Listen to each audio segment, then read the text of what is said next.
নতুনকে টাকাটা ফেরত দিতে এসে বলে, তোমার সাথে আমার কিছু আলাদা কথা আছে। পাশ থেকে ডল বলে, কি কথা বলার আছে, আমার সামনেই বলো না। নতুন বলে, আমাদের প্রাইভেট কথা থাকতেই পারে। এই বলে কমলিনীকে একটা সাইডে নিয়ে যায়। এরপর নতুন যে টাকাটা পাঠিয়েছিল সেটা কমলিনী নতুনকে ফেরত দিয়ে দেয়। নতুন নিতে না চাইলেও কমলিনী জোর করে ফেরত দিয়ে দেয়।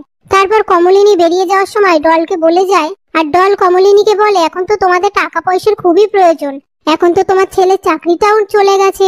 কমলিনী বলে, হ্যাঁ, তবে আমাদের অন্যের দয়া লাগবে না। এই বলে চলে যেতে গেলে নতুন বলে, আমি তোমাকে গাড়ি করে পৌঁছে দিচ্ছি।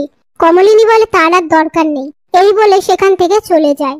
এরপর নতুন কমলিনীর সাথে যাওয়ার সময় ডল বলে, তুমি আমাকে গাড়ি করে পৌঁছে দিয়ে এসো। নতুন বলে, তুমি যে গাড়ি করে এসেছো সেই গাড়ি করেই চলে যাবে, আমার এখন কাজ আছে। এই বলে সেখান থেকে বেরিয়ে পড়ে। তারপর কমলিনীর কাছে এসে বলে, তুমি টাকাটা আমায় ফেরত দিলে কেন? আমি যা করেছি তা তো নিজের ভেবেই করেছি। নতুন বলে, আমি তো ওই পরিবারের সবাইকে নিজের মনে করি, যা করি ভালোবেসেই করি। এখন বুবলার চাকরিটা নেই, তুমি এটা রেখে দাও, দরকার পড়লে আমি ওকে একটা চাকরির ব্যবস্থা করে দেব। কমলিনী বলে, তার আর দরকার নেই, আমি চাই না তুমি আবার অপমানিত হও, সেটা আমার ভালো লাগবে না। এসব কথার মধ্যে নতুন কমলিনীকে বলে, তুমি ফটোগ্রাফির ক্লাসটায় যাবে তো? কমলিনী বলে, হ্যাঁ যাব, গিয়ে বলবো আমার পক্ষে সমস্ত কাজ ফেলে রেখে ফটোগ্রাফি করা সম্ভব নয়, হয়তো কিছু টাকা ওরা কেটে নেবে, বাকি টাকাটা আমি তোমায় ফেরত দিয়ে দেব।